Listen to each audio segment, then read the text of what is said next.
Hi guys, நம்ம வீடியோவில் director பாலாவோட வணங்கன் படம் ஏன் பார்க்கணுங்கிற ரீசன் தான் சொல்ல போகிறேன். வீடியோக்குள்ள போகிறதுமே நீங்கள் நம்ம சேனலுக்கு ஃபஸ்ட் டைம் தான் சப்ஸ்கிரைப் பண்ணுங்கள், கூட பெல் ஐக்கானு கிளிக் பண்ணுங்கள். அப்போ தான் நான் போகிற வீடியோஸில் உங்கள் அன்டைம் நோட்டிஃபிகேஷன் வரும். சரி, வாங்க வீடியோ ஸ்டார்ட் பண்ணலாம். வணங்கன் இந்த படத்தை பொறுத்த வரைக்கும் டேரக்டர் பாலாவுக்கு இது அவரோட கெரியரோட முக்கியமான படமாக இருக்கணும். ஏன் அப்படி சொல்கிறோன்னா, கடந்த 10 வருஷமாக பார்த்தீங்கன்னா சொல்லிக்கிற மாதிரி ஹிட் எந்த படமும் கொடுக்கவே இல்லை. அதுக்கு காரணம்னா அவரோட ஸ்டோரியும் அவரோட மேக்கிங் ஸ்டைலும் மற்ற டேரக்டர்ஸோட வித்தியாசமாக இருக்கிறதுனால தான். அது எப்படி சொல்கிறேன்னா, அவர் கூட ஒர்க் பண்ண டேரக்டர்ஸு, அதோட ஆக்டர்ஸ், டெக்னீஷியன்ஸ்லாம் சொல்கிறத வச்சு தான் சொல்கிறேன். அவர் கடைசியாக பெரிய ஹிட்டு கொடுத்த படம் என்னென்னா அவன் இவன். அதுக்கு மேலே அவர் பெரிய ஹிட்டு கொடுக்கவே இல்லைன்னு தான் சொல்லணும். பாலாவே கடைசியாக டேரக்டர் பண்ண வர்மா படமாக இருக்கட்டும், அந்த படம் ரிலீஸ் பண்ணுறது பெரிய பிரச்சனையாக இருந்தது.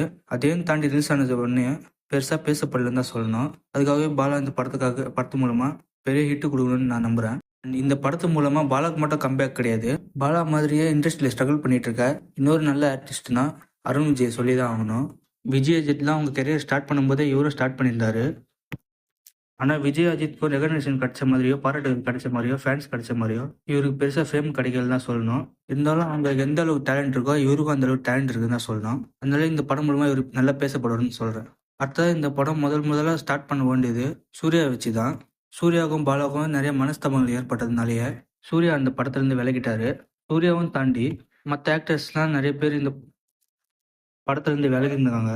குறிப்பாக சொல்ல போனோம்னா பிரேமல் படத்தோட ஹீரோயின் இருக்காங்க மமிதா பைஜோ. அவங்க தான் இந்த படத்தில் ஒரு ஹீரோட தங்கச்சி ரோலில் நடிக்க வேண்டியது.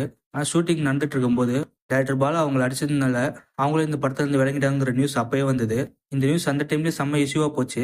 இதை பற்றி இப்போ இன்டர்வியூவில் பாலா கிட்ட கேட்கும்போது அவரே சொல்லிட்டாரு, அவர் நான் அடிக்கவே இல்லை, அதே மாதிரி ஹீரோயினும் அவர் அடிக்கவே இல்லையா, சும்மா கை ஒக்கிட்டு தான் ஓங்குனாராமா, மற்றபடி பெரிய சண்டைகள் எதுவுமே நடக்கவே இல்லைன்னு சொன்னார். ஒருவேளை இந்த வணங்கான் படத்தில் சூர்யா நினச்சிருந்தா உங்கள் எப்படி கமெண்ட்ல சொல்லுங்கள். நல்லா இருந்திருக்குமா இல்லைங்கிற கமெண்ட்ல சொல்லுங்கள். ஓகே கைஸ், நீங்கள் இந்த படத்துக்கு எந்த அளவுக்கு ஹைப்பாக இருக்கீங்கன்னு கமெண்ட்ல சொல்லுங்கள். வீடியோ பற்றி லைக் சப்ஸ்கிரைப் பண்ணுங்கள். Bye guys.